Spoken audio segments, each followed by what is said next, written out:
Vamos ler a palavra que o Senhor trouxe adiante, no livro de Gênesis. Gênesis, capítulo 2, primeiro livro da Bíblia.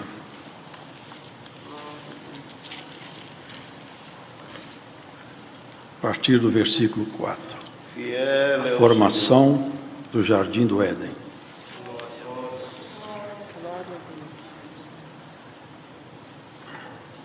Estas são as origens dos céus e da terra, quando foram criados, no dia em que o Senhor Deus fez a terra e os céus, e toda a planta do campo que ainda não estava na terra, e toda a erva do campo que ainda não brotava, porque ainda o Senhor Deus não tinha feito chover sobre a terra, e não havia homem para lavrar a terra.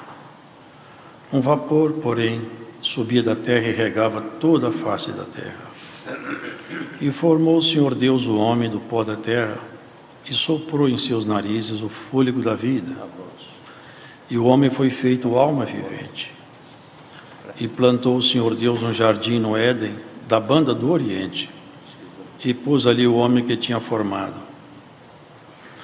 E o Senhor Deus fez brotar da terra toda a árvore agradável à vista, e boa para a comida, e a árvore da vida no meio do jardim, e a árvore da ciência do bem e do mal. E saía do rio do Éden para regar o jardim, e dali se dividia e se tornava em 4 braços. O nome do primeiro é Pissom. Este é o que rodeia toda a terra de Avilá, onde há ouro. E o ouro desta terra é bom. Ali há o bidélio e a pedra sardônica. E o nome do segundo rio é Gion. Este é o que rodeia toda a terra de Cussi. E o nome do terceiro rio é Tigre. Este é o que vai para a banda do oriente da Síria. E o quarto rio é o Eufrates. E tomou o Senhor Deus o homem e o pôs no jardim do Éden, para o lavrar e o guardar. E ordenou o Senhor Deus ao homem, dizendo: de toda a árvore do jardim comerás livremente, mas da árvore da ciência do bem e do mal, dela não comerás, porque no dia em que dela comeres, certamente morrerás. E disse o Senhor Deus: não é bom que o homem esteja só. Far-lhe-ei uma adjutora que esteja como diante dele. E havendo, pois, o Senhor Deus formado da terra todo animal do campo e toda a ave dos céus, os trouxe Adão para este ver como lhes chamaria. E tudo que Adão chamou a toda a alma vivente, isso foi o seu nome. E Adão pôs os nomes a todo o gado e as aves do céu e a todo animal do campo. Mas para o homem não se achava adjutora que estivesse como diante dele. Então o Senhor Deus fez cair um sono pesado sobre Adão, e este adormeceu, e tomou uma das suas costelas e cerrou a carne em seu lugar. E da costela que o Senhor Deus tomou do homem, formou uma mulher, e trouxe a Adão. E disse a Adão: esta é agora osso dos meus ossos e carne da minha carne. Esta será chamada varoa, porquanto do varão foi tomada. Portanto, deixará o varão o seu pai e a sua mãe, e apegar-se-á à sua mulher, e serão ambos uma carne. E ambos estavam nus, o homem e a sua mulher, e não se envergonhavam. Amém. Amém. Nós vemos aqui o relato, irmãos, de uma criação que não é natural, uma criação sobrenatural. Os irmãos vejam que Deus criou o cosmos. São bilhões de galáxias, cada galáxia com bilhões de estrelas e planetas. E aqui fala assim: e Deus criou os luminares do céu. Fala tão resumidamente nessa criação, tão magnânima. Hoje nem a ciência avançada como está, eles não conseguem mapear o universo. Os físicos estelares não conseguem mapear esse universo é muito vasto. E aqui fala assim, Deus criou os luminares, mas quando se trata do homem, Deus faz uma pausa e começa uma descrição detalhada. Porque o homem é a criação do coração de Deus. O homem é a criação que Deus colocou nela toda a sua atenção. E há uma razão para isso. E também uma coisa nos chama atenção. Deus formou Adão do pó da terra. Ele modelou Adão a partir da argila, do pó com água e mineral, e fez um corpo. Então o corpo de Adão, ele não tinha excelência na origem. Não tinha. O corpo dele foi tomado do próprio pó da terra. Não era uma origem nobre. Contudo, havia alguma coisa em Adão diferente, porque Deus também fez assim com os animais, eles foram modelados do mesmo pó. A modelagem de Adão e dos animais não é muito diferente. São todos tirados do pó. O que sucede com Adão é que ele não é só um corpo. Ele não tem a vida nele somente como tem os animais. Alguma coisa nele é muito diferente. E o que é diferente é isso.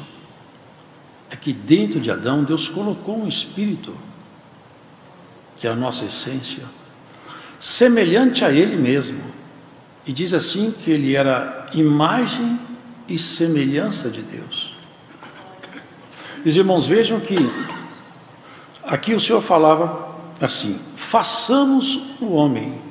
Na feitura do homem, os anjos não participaram. Quando ele diz façamos, ele está se reportando à Trindade, porque a Trindade é uma revelação progressiva na Bíblia. E aqui ele faz a primeira referência dela. Então Adão, ele tinha sua natureza humana, transformada naturalmente, porque é o pó levantado pelo assopro de Deus. Ele tinha uma estrutura de biologia como nós temos aí hoje, mas dentro dele estava o segredo da criação, a inteligência. Que nenhum animal é dotado de inteligência. O animal tem sentimentos, mas o plano de sentimentos do animal, ele tem um limite, ele para. O homem tem sentimentos que extrapolam completamente a medida de um animal. Nós somos capazes de sentir um arrependimento porque a nossa consciência foi ferida. Nós temos uma compreensão da morte. Nós entendemos um pouco sobre a eternidade.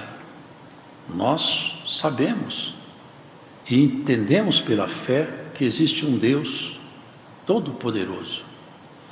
Os animais não podem entrar nessa esfera de conhecimento. Então o homem, ele é um patamar completamente distinto. E o homem não foi, nunca, jamais foi resultado de evolução nenhuma. O homem foi criado como homem desde o princípio. Ele foi criado assim, a imagem e semelhança de Deus. A imagem e semelhança de Deus, ela não pode ser desfeita num assopro. Portanto, aqui nessa criação, tudo ia bem. Tudo ia muito bem. Agora, Deus, Ele tem projetos que a nossa razão não pode imaginar. Irmãos, Deus traça caminhos que o homem não tem competência de avaliar, nem os anjos têm. O Senhor fala que acha loucura até nos anjos. Por quê? Porque Ele é infinito. É o único ser que esse adjetivo cabe nele. Ele é infinito. Ele não tem restrições. Nem os céus dos céus podem conter nosso Deus. Portanto, tudo que se comparar com Deus, Ele vai mostrar sua inferioridade. Mas seria perfeito se obedecesse o propósito da criação. Qual que era o propósito de Adão? Ser feliz num lugar onde a felicidade estava ambientada, porque era o Éden, um lugar de paz. Não havia risco. Se os irmãos lerem com atenção a Bíblia, vocês vão perceber que não havia animal peçonhento nem predadores. Os animais criados, as bestas feras criadas, elas se alimentavam da erva do campo. Não havia animais peçonhentos. Não haviam predadores. Tudo ia muito bem. Havia um senão. Você viva feliz. Agora tem um detalhe. Aqui nesse jardim tem uma árvore da ciência do bem e do mal. E ela produz frutos. Se você comer do fruto dessa árvore, você vai morrer. Todavia, tudo demais aqui é livre. Foi um único ponto proibitivo. Aqui a gente vai vendo, irmãos, Adão estava só. Tinha muita coisa, mas faltava uma companheira. E aqui vem as primeiras colocações que Deus, numa linguagem secreta, vai fazendo. Ele fez Adão adormecer. E no sono de Adão, Deus fez uma incisão, rasgou seu lado, o seu costado, e da costela de Adão, não mais do pó, não mais do chão. Deus não modelou Eva a partir do pó, modelou Eva a partir de Adão. E a partir de Adão ele criou Eva. Falou, essa aqui é sua companheira. Glória a Deus. É como um pai que apresentasse uma noiva, levasse a noiva, essa aqui é sua companheira. Ela vai te ajudar. E você tome conta dela. Vocês sejam felizes, vocês vão se completar. Porque o propósito de Deus no matrimônio é que ambos se completem. Na compreensão mútua, no amor, no respeito, na paciência, na tolerância. Isso que faz uma família. Uma família ela é feita de valores. Quem não tem valores, ele não pode constituir uma família. Porque o que mantém agregado a família é o amor. Eu penso até que Deus fez isso. Para ensinar a gente a amar, Deus nos deu filhos. Porque o amor que a gente tem pelos filhos é um pouco de divino. E isso nos ensina o segredo do amor. E a família é um segredo de amor, irmãos. Os irmãos, vejam que é tudo muito bem. Mas nós temos que perceber as figuras de linguagem para a gente entender um pouco lá na frente. Aqui fala que uma serpente, ela estava lá no jardim também. Mas os irmãos percebem que Deus não alertou Eva sobre serpente? Alertou Eva sobre a árvore da ciência do bem e do mal? Deus não poderia deixar de alertar Eva. Se tivesse uma serpente perigosa, ele teria que tê-la alertado. Mas ele alertou para o fruto da árvore. Porque essa serpente é uma figura de linguagem. E Apocalipse torna isso visível. Em 20 de Apocalipse diz assim: o diabo, o dragão, a antiga serpente, que é o diabo e Satanás. Serpente aqui não é que o inimigo possuiu uma serpente, como uma mediunidade. Não. Era ele mesmo, o querubim caído, que ele tinha uma filosofia, uma proposta de independência. E a proposta dele vinha figurativamente chamada de árvore de ciência de bem e de mal. Ele propunha uma independência de Deus. E nós temos que buscar dependência de Deus. Paulo era intérprete da lei. Um homem estudado, religioso, bem qualificado, como naquela época eram os homens como ele, instruído em toda a lei mosaica. Seria hoje um teólogo, um advogado. Ele tinha todo o aparato de formação, mas ele ficou independente também. Foi necessário o Senhor cercar ele na estrada de Damasco, ele caiu no chão, sem visão, seus cavalos assustados, toda a sua estrutura de poder abalada, para ele perceber que a independência dele tornou ele um homem equivocado na sua fé. Depois ele confessa isso. Eu até consenti na morte de Estevão, porque eu fiquei muito independente. E bem-aventurados são aqueles que se fazem completamente dependentes de Deus, irmão. A astúcia da serpente é uma linguagem. Falou, você agora fica dependendo de Deus para tudo. Deus não está sendo fiel com você, não. Ele está escondendo alguma coisa de você. Eu tenho mais coisa para te oferecer do que Deus. Eu posso te ensinar a conhecer o bem e o mal. Você vai ser igual a Ele. Vocês percebem onde ele envenenou? quis colocar nela soberba. A soberba é um dos maiores malefícios que pode um ser humano ter. Infiltrou nela um veneno injetado com dose homeopática. Gradativamente, ela foi sendo seduzida por aquele diálogo. Ele pareceu o fruto formoso. Então, aquele diálogo foi de tal maneira que chegou um ponto que ela falou: não, mas é isso mesmo. Você não vai morrer. Mas você vai conhecer o bem e o mal. Ele misturou a verdade com a mentira. Ele faz isso até hoje. Ele mistura a verdade com mentira. E quando você bebe um copo com um pouco de veneno, você está envenenado, ainda que o resto seja só água. E é o que ele fez com ela. E ali aconteceu um desastre. Porque o Éden era um lugar que a bênção de Deus habitava de forma permanente ali. Estava no Oriente. Mas se vocês visitarem hoje o lugar onde o Éden estava, vocês vão perceber que a bênção não está num lugar geográfico. Está na proposição divina. Aquele lugar hoje só tem ali deserto e guerra. É a região do Iraque ali. Porque a bênção, o paraíso, não é o chão geográfico. É a bênção de Deus repousando naquele lugar. E olha que segredo. Sai daqui, você vai embora. E eu vou colocar uma espada flamejante em volta desse jardim, que você não acha o caminho dele mais. Mas o Éden está lá, eu sei onde está. A região do Tigre, Eufrates, está ali. Mas o Éden não está ali mais. E aqui o Senhor fez valer a sua autoridade, porque Deus é amor, mas Deus também é justiça.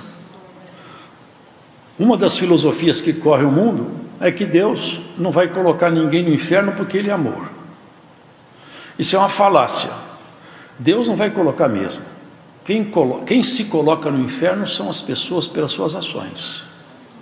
Agora, Deus é amor, misericórdia, mas Ele é justiça também. Junto da essência de Deus existe amor e ira. A ira de Deus se levanta para promover justiça, não para desafogar mágoa como a nossa. E no dia que a ira de Deus se levanta, infeliz de quem estiver debaixo dela. Os irmãos podem saber, o tempo da ira de Deus se aproxima rapidamente. E ai de quem estiver debaixo da ira do Altíssimo. Porque aquele dia vai ser o pior dia de toda a história da humanidade. O dia que o homem for visitado pela ira de Deus e a misericórdia não estiver lá junto. Porque hoje a misericórdia está aqui. E Deus fez anúncios. Maldita é a terra por sua causa. Se você tiver dúvida que a terra está amaldiçoada, compre um jornal amanhã cedo. Lê as notícias lá. Porque as notícias dos jornais dão um testemunho vivo que a terra foi amaldiçoada. Tudo que se passa aqui são trevas sobre trevas e desmandos sobre desmandos. Mas como a misericórdia de Deus ainda não se apartou, as sentenças foram distribuídas, irmão, já sabe, para nós chegar no outro ponto. Você vai rastejar sobre o seu ventre, falou para a serpente. Você vai comer do pó. Todos vocês sabem, serpente não come pó. Serpente se alimenta de outros pequenos animais. Mas naquele tempo não. Naquele tempo não tinha serpente se alimentando de animais, porque todos os animais alimentavam-se de erva do campo. Pode ler aqui. Essa linguagem é completamente figurativa. Por que serpente? Porque as duas presas da serpente inoculam veneno. E Eva e Adão foram envenenados num plano horizontal e num plano vertical. Num plano horizontal, porque o envenenamento do pecado trouxe um problema tal que hoje o homem não sabe viver com o homem. É uma briga, é ciúme, é inveja, é assalto, é roubo, é droga, é prostituição, é traição. Por quê? O homem foi envenenado no plano horizontal. Na relação do homem com o homem, o veneno corre livremente desde que Adão caiu. E envenenou o homem no plano vertical, porque ele ainda começou a desafiar Deus. Caim e falou: eu sou porventura guardião de meu irmão. E matou Abel. O veneno correu. Por isso que Romanos fala: O pecado entrou em Adão, mas ele passou para nós. É por isso que nós morremos. E foram tantos pecados. E ali o Senhor falou para a serpente: você vai comer do pó. O pó levantado é o homem. Todos os espíritos caídos só se alimentam do pecado. Eles não têm prazer em nada que seja santo ou limpo. Eles só podem se alimentar de pecado. Todo pecado, toda prática pecaminosa é alimento de espíritos caídos. Eles vivem rastejando sobre o pó levantado que é o homem. Vocês podem ver que os homens fazem coisas bárbaras, que a gente olhando fala: como que um ser humano faz isso? Eles estão possuídos de um sentimento horrível. Claro que são esses que não se deixaram ouvir ou admoestar pela palavra de Deus. E seguindo, ele falou para Eva, sentenciou a Eva, falou: Adão, você não tinha que trabalhar, aqui era tudo paz, agora você vai ganhar seu pão com o suor do seu próprio rosto. E tem uma coisa: a terra vai ser hostil para você, aqui vai crescer mais erva daninha do que fruta, hein? E a coisa ficou assim. Mas Deus teve misericórdia. Foi: essa serpente vai te procurar outras vezes e ela vai te morder o calcanhar. Mas olha, a mulher vai pisar na cabeça dessa serpente e vai acabar com ela. Você sabe por que ele falou: a serpente vai morder seu calcanhar? Porque o calcanhar é a base de apoio do corpo, é o ponto de contato com o chão.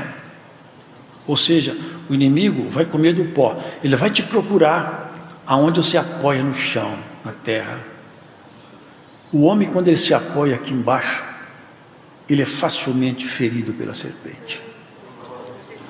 Arrogância, vaidade, ciúme, inveja, mentira, maledicência. São os apoios que o homem tem com o solo. Por isso que a terra está multiplicada de iniquidade. Chegou um caso tão grave que Deus, olhando do céu, falou assim: eu não suporto mais isso aqui, eu me cansei. E se eu procurar na terra, se eu procurar um homem, pelo menos um, que tem um coração mais voltado para mim. E ele achou Noé. Noé, eu vou destruir todo mundo, faço uma aliança com você, constrói uma arca para você e sua família, porque minha ira se levantou e já já ela desce. Os irmãos já sabem, Deus matou a humanidade sem misericórdia. Aquele dia a misericórdia cessou por um tempo, ela só morava na casa de Noé. Por quê? Porque o ponto de contato do homem era só com o chão. Por isso que Jesus falou assim: eu não sou daqui, eu não sou daqui, e vocês também não são, porque eu já tirei o veneno da serpente de vocês, já curei vocês, já dei o antídoto. Mas havia uma promessa: essa mulher vai pisar a cabeça da serpente. E o tempo passou, só que o inimigo sabia: vai se levantar de entre os homens alguém que vai me derrotar. E todas as vezes que ele viu um movimento novo, ele fazia o que ele faz sempre: mata, rouba e destrói. Vocês lembram o tempo de Moisés? Moisés ia nascer, ele começou a matar os meninos dos hebreus, mata todas as crianças, porque ele farejava que a mão de Deus chegava para fazer uma libertação. Com Jesus foi a mesma coisa. Nosso Senhor mata todas as crianças. Cumpriu-se a profecia. Em Ramá ouviu-se um pranto e um choro. Era Raquel chorando pelos seus filhos.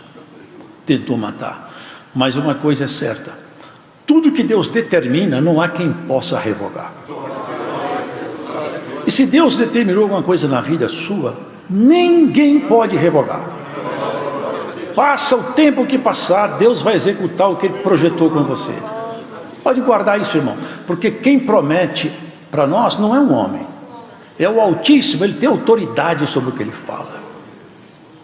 Um dia, numa tarde, uma moça simples, pobre, na porta da sua casa, na soleira da porta, apresentou-se um varão e falou: salve, agraciada, o Senhor é contigo. E ela pensava: que homem será esse aí? Sabe, eu tenho um anúncio para te fazer. Anúncio não é daqui de baixo. Vai acontecer com você uma coisa diferente. Você vai ficar grávida e você vai gerar um varão que vai reger as nações todas com vara de ferro. Vai ser uma pedra de apoio para a igreja, mas vai ser uma rocha de tropeço para muita gente. Ela ficou ouvindo, mas porque ela era desposada com José. No judaísmo antigo, que era desposada é porque não coabitava, não morava com a pessoa. Assim, eu não posso ter filho, porque eu de verdade eu não moro com José ainda. Não, descerá sobre ti o Espírito Santo, e o Altíssimo fará sombra sobre ti. Jesus também teve uma geração sobrenatural num aspecto. Adão não teve infância, não teve pai, não teve mãe. Eva não teve pai, nem mãe, nem infância. Vocês já perceberam isso? Agora cá, com o Senhor Jesus, uma geração que não tinha semente humana. Ele se fez criança. Mas era o próprio Verbo, era o Deus Filho, que veio morar naquele corpo. Era o Senhor. Quando ele nasceu, ali houve um júbilo por aqueles pastores que estavam no campo, porque o Senhor disse: paz na terra e boa vontade para com os homens. O Salvador nasceu numa manjedoura, no meio dos animaizinhos. E ali, irmãos, começa aquela profecia lá atrás, toma forma. A mulher vai pisar na tua cabeça e vai tirar o veneno da sua presa. Jesus, nosso Senhor. Vocês percebem uma coisa, irmãos?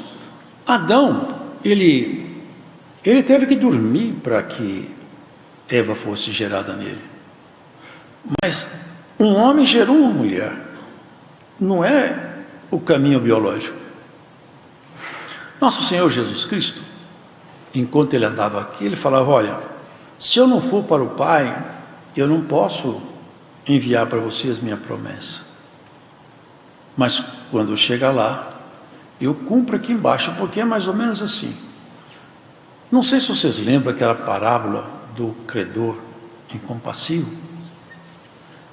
Ele devia ao seu senhor alguma coisa como 10.000 talentos.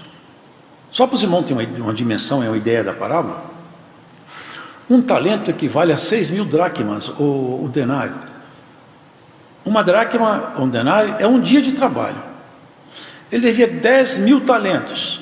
Vezes 6.000, são 60 milhões de denários. 60 milhões de dias de trabalho. Quando que ele pagaria isso? Nunca. A dívida dele era impagável. E ele, humilhando, o Senhor perdoou a dívida dele. Isso era de uma pessoa só. Quando o credor perdoa, a dívida cessa. Agora, a multidão de dívida da humanidade é sem limite, irmãos. Não há ninguém que... Se alguém fala assim, ele viveu 1000 anos fazendo coisa boa, 1000 anos, são 1000 dias. Ele tem que viver 60 milhões de dias para pagar a conta. Se ele viver 1000 anos praticando obra boa, ele vai para o inferno. Vocês entendem isso? Que nós não podemos ser salvos pelas nossas obras, e não há hipótese alguma que isso possa ser verdade. Só tem uma obra capaz, competente, para nos tirar do inferno e da morte. É a obra de Jesus Cristo na cruz. Nós só podemos ser salvos pela fé, e não há condição alguma de nós ser salvos de outra forma. Por isso que todos os caminhos filosóficos que têm de fazer o homem se aperfeiçoar, se auto-aperfeiçoar, são caminhos de engano. É a serpente inoculando seu veneno outra vez. Nós só podemos chegar a Deus pela única porta que dá acesso a Ele, e o nome dela é Jesus. Ele falou: ninguém vem ao Pai. Era falar vem, não fala vai. Vem, porque Ele e o Pai são um. Ninguém vem ao Pai se não for por mim. Eu sou porta de entrada. Bom, entende, irmãos? É um caminho, e o Senhor foi traçando o seu plano, executando a sua obra, realizando os seus feitos.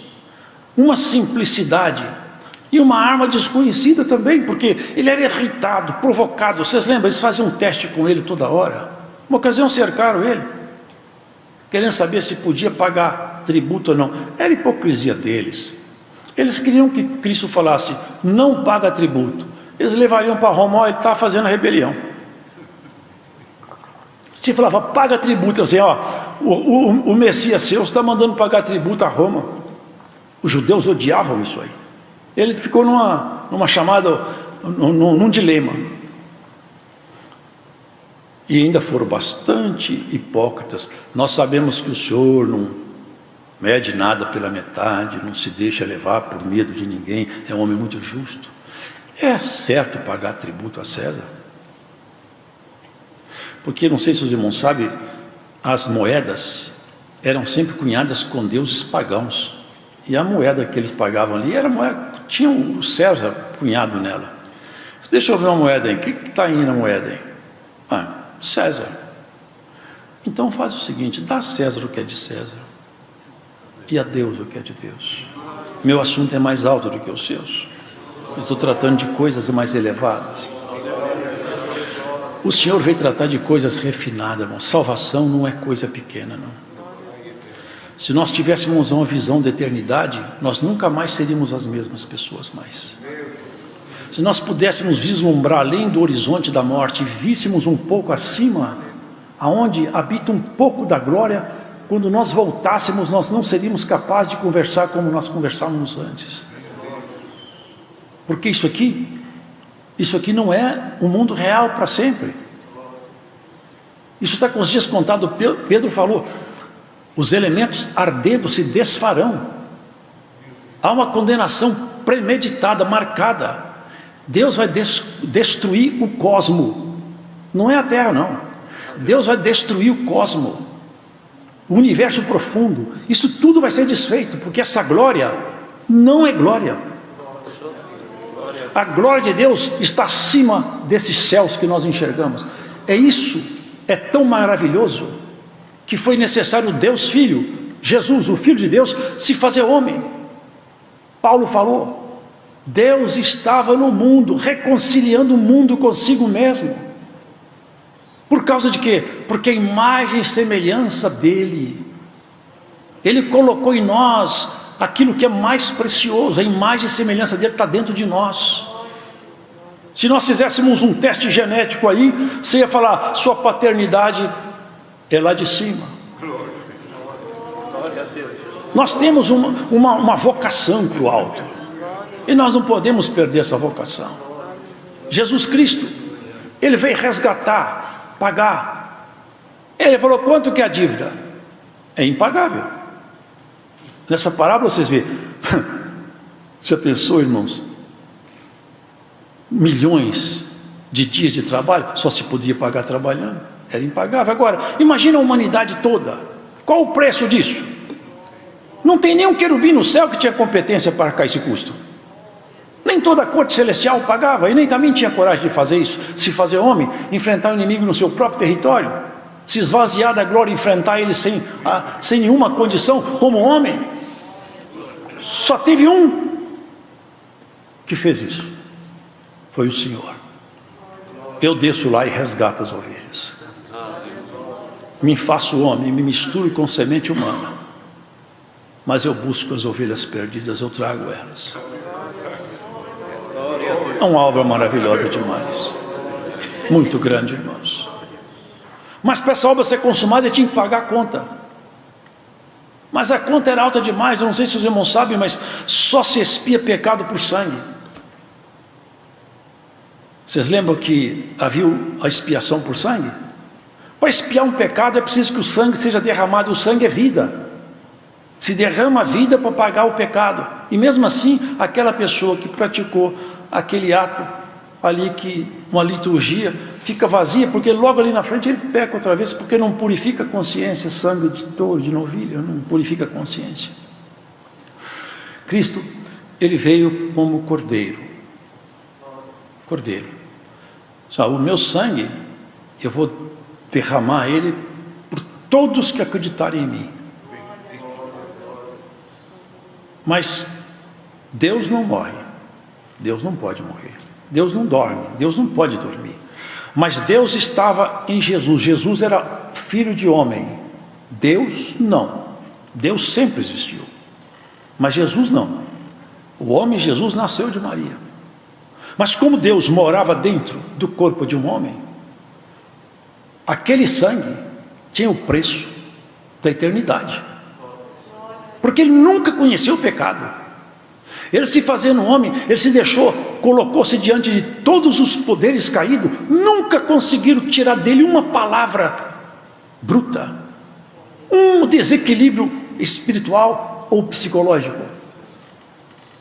Até teve um certo homem estudioso que se converteu estudando o caráter de Jesus, porque ele procurava nele essa janela matadora, janela killer, que as pessoas têm quando fica no estresse limite, ele fala o que não pode e perde a compostura.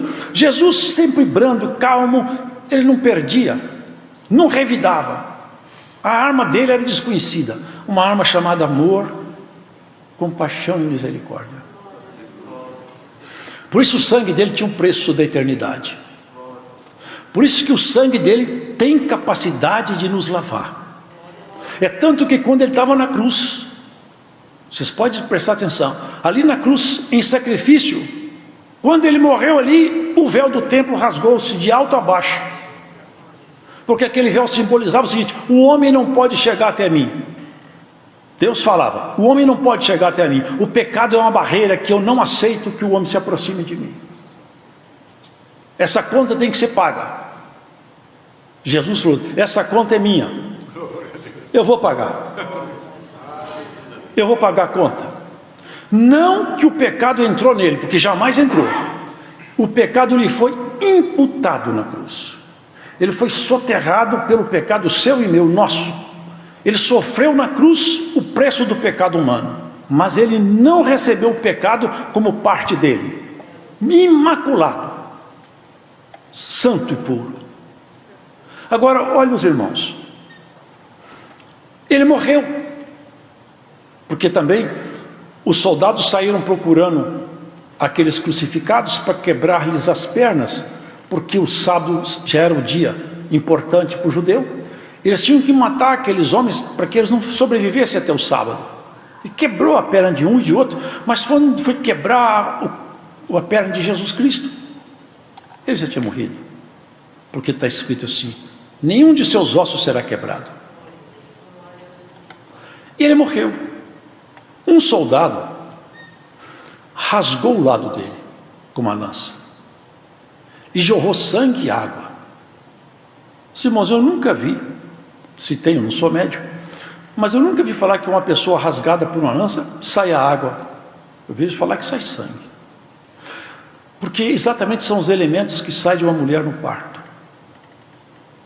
A bolsa de água rompe, então sai água e o sangue do parto. Aquele dia na cruz aconteceu uma coisa maravilhosa. É que aquele Adão lá atrás, quando ele dormiu, Deus fez uma Eva nascer da ferida do seu costado. Esse Adão de cá, ele morreu, e no sono da morte Deus fez nascer uma outra Eva, a igreja. Aquele dia ele gerou um povo. Nós somos gerados na morte dele. Por isso que nós batizamos na morte de Jesus. A simbologia do batismo é isso. Quando eu creio em Jesus Cristo, meus pecados são perdoados, eu vou até as águas, sepulto perante a igreja aqueles pecados e o velho homem. É uma simbologia.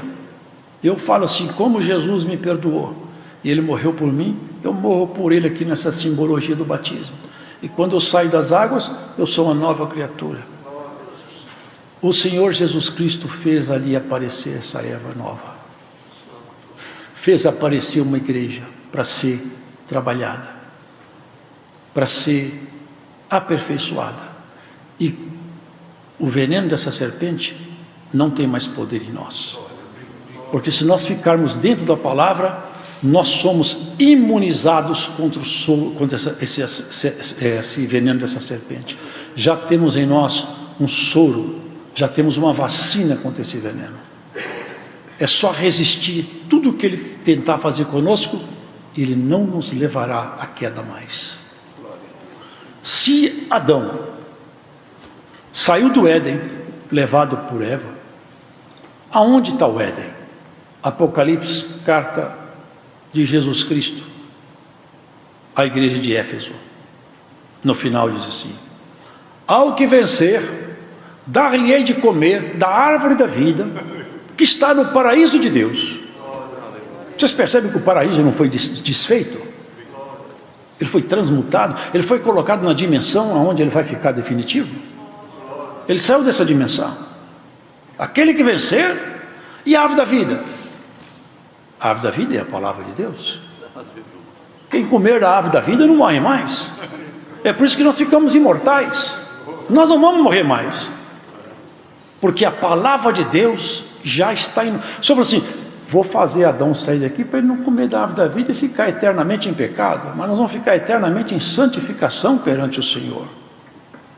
Agora, a missão desse Adão, porque o primeiro Adão foi feito alma vivente, o segundo Adão, espírito vivificante, vai fazer com que essa Eva aqui, ó, entre no paraíso.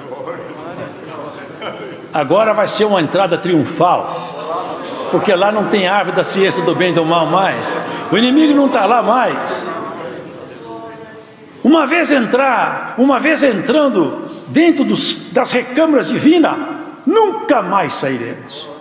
É olhar para trás e falar como falou o Senhor a Moisés: Moisés, ô Senhor, olha para trás, você está vendo esse povo te perseguindo, hein? Estou. Olha para eles, porque você nunca mais vai vê-los. Vou fechar as paredes de águas, e carros e cavaleiros, os principais oficiais foram esmagados por aquelas águas, e ficaram ali os destroços na beira do mar. Nunca mais nós sofreremos aflição, nunca mais teremos doença, angústia, nunca mais teremos tentação. E eis que esse dia se aproxima rapidamente, irmãos. Vamos purificar-nos a nós mesmos, tirar o nosso pé. O nosso apoio não está nesse chão, o nosso apoio está no Senhor. Paulo falou uma coisa, irmãos, que ele entendeu bem isso aqui, porque ele falou com profundidade. Eu não tenho competência de pensar por mim mesmo. Ele era um homem douto, não que tinha ficado tonto, não. Ele falou assim: eu aprendi agora a pensar no padrão de Deus, viver no padrão de Deus. Eu vou me colocar de tal maneira dependente dele, que o que ele falar comigo eu faço. Eu não quero nem saber o resultado, eu vou aonde ele mandar. O que ele mandar fazer eu faço. Vocês lembram quando ele estava na praia e eles falaram, um homem chamado Ágabo, que tinha o dom da profecia, amarrou nas suas mãos a cinta de Paulo e falou: Paulo, assim diz o Espírito Santo ao dono desse cinto, assim te farão em Jerusalém. Eles começaram a chorar. Falaram: Paulo, não vai lá, porque esse homem, nós conhecemos a idoneidade dele, ele é um homem santo, ele está falando pelo Espírito de Deus. Eu sei, mas eu estou preparado não é para ser preso, eu estou preparado para morrer. Eu já entendi a minha missão. Será que nós entendemos a nossa missão? Glória a Deus. Será que entendemos para que nós estamos aqui? Nós precisamos de ir para casa. O Senhor Jesus falou: aonde está a sua casa? O Senhor falou assim: eu vou para a casa do Pai. E olha, tem lugar lá para você. Tem lugar lá. Vamos morar na casa do Pai. É para lá que nós vamos. Se nós pensarmos com profundidade nisso, não seremos de forma nenhuma enganados com negócios dessa vida. O homem, quando se apoia em si mesmo, quando ele se acha com razão, quando a opinião dele é importante demais, quando a mulher consegue pensar que ela é mais importante do que às vezes uma obediência, que ela pode refutar um conselho, como Eva refutou. Na verdade eu acho que Deus exagerou nessa dose, para que tudo isso? Se eu tinha falado com ela só isso, é tudo que eu te proíbo, é só isso, o resto você está franqueado. Irmãos, é muito pouco, essa vida nossa corre tão ligeiro. Eu olho para o espelho e vejo como o tempo passou tão rápido. É tudo muito depressa, irmãos. Quem foi chamado para a milícia da vida eterna, não se embaraça com o negócio dessa vida. Tem alguém preocupado em levar você para a casa do Pai. Tem alguém te procurando constantemente. Você não percebe que às vezes vem um conselho, uma palavra, até um hino cantado, às vezes é o Senhor batendo no Senhor, ei, presta atenção aqui, eu estou falando com você nessa letra. Às vezes você escuta um testemunho, alguém conta, puxa, aquilo ali mexeu comigo, é Deus falando, ei, presta atenção, sou eu, estou falando com você, presta atenção aqui. Hoje o Senhor fala, presta atenção aqui, eu estou falando com você. Você precisa ir para casa. Aqui não é seu lugar, você não é daqui.